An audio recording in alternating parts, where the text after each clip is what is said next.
One of the traps we get sucked into is painting everything that we see. When we paint the background, we want it to look just like it does in the reference photo. If we can think ahead to how this painting is going to read once we get all the information in place, we know that minimizing the distance is going to help create a more focused, stronger painting. Today, I'm going to talk about how to minimize some areas of your painting in order to make it stronger and have a clear focus. The first thing that I do when I'm painting this scene is to lay out a simple drawing. There are a lot of clouds in the sky, but I don't draw the clouds. I want to just use brushwork in order to not leave pencil lines up in the sky. After I get my drawing into place, I wet down the front and the back, and I'm ready to start painting the scene. And you'll notice that I'm negatively painting around clouds. So I add in some cloud color, some raw sienna, some lavender, and then I come back in with the blue of the sky and paint around those clouds. That's negatively painting the clouds. And I didn't want to overwork it too much because I know there's a lot of things going on in the lower part of the painting, but I really did like this sky and I wanted to give it my best shot. And once I get to the mountains, this is important. I start laying in the light color of the mountains right away. So a little bit of earth tone mixed with some greens. That's some raw sienna there, some raw umber, a little bit of neutral tint. And then for the green areas, I'm using raw sienna and cobalt turquoise. And the reason why this is important is because there might be areas that I want to leave behind when I come back in and paint my large mountain shape over the top of this.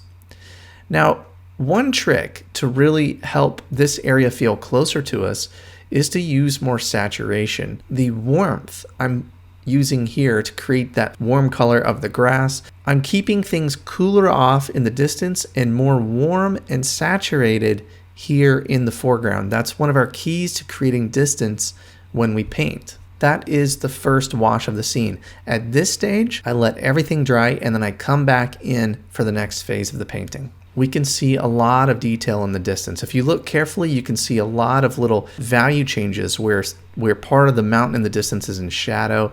I see some boulders down here that are in light. A lot more information here on the closer hill. Here I have dappled shadows over the distant mountains and the face of the rock here with a lot of information. That's all just in the background of the painting. So what we want to do is really minimize that, because one of the traps we get sucked into is painting everything that we see. When we paint the background, we look at the background and we want it to look just like it does in the reference photo. If we can learn to take in our image as a whole and think ahead to how this painting is going to read once we get all the information in place, we know that minimizing the distance is going to help create a more focused, stronger painting that doesn't feel overworked. So reducing the information that I include in the background and trying to see it more as one connected shape and flattening a little bit will help increase that feeling of distance and create a better painting. So this is how things look after the first wash has dried.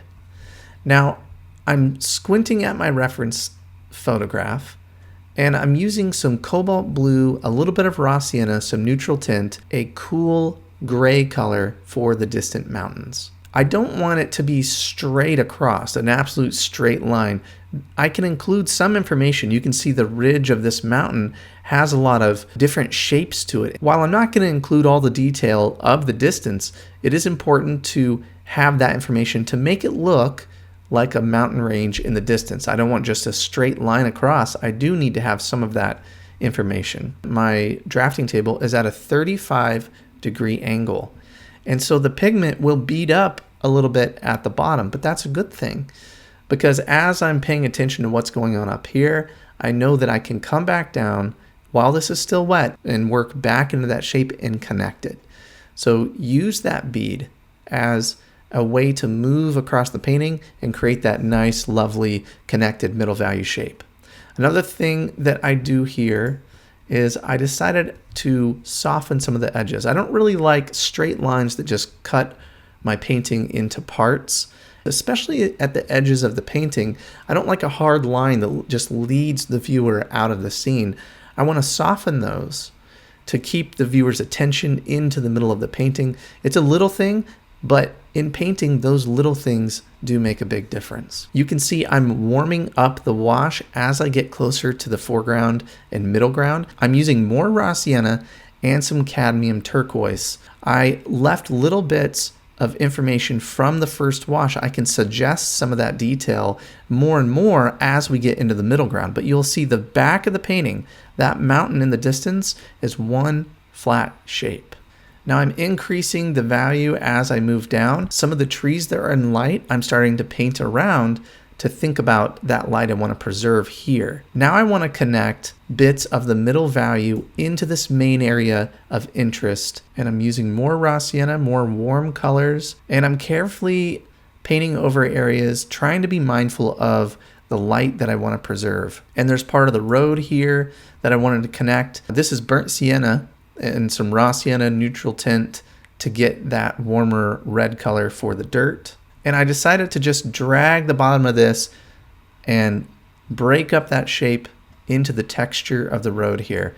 And that's essentially a big connected shape. We started back here, we worked our way down here, we tied parts of this into the areas where the light are. We avoided areas of light right down in here into the road, connecting into the middle values of that shape. I know that I needed a mountain that was closer up than that far away mountain. As it gets closer to us, there's a little more detail that's required. More detail, more texture closer up, less detail, less texture and contrast further away. That helps us simplify and create that feeling of distance.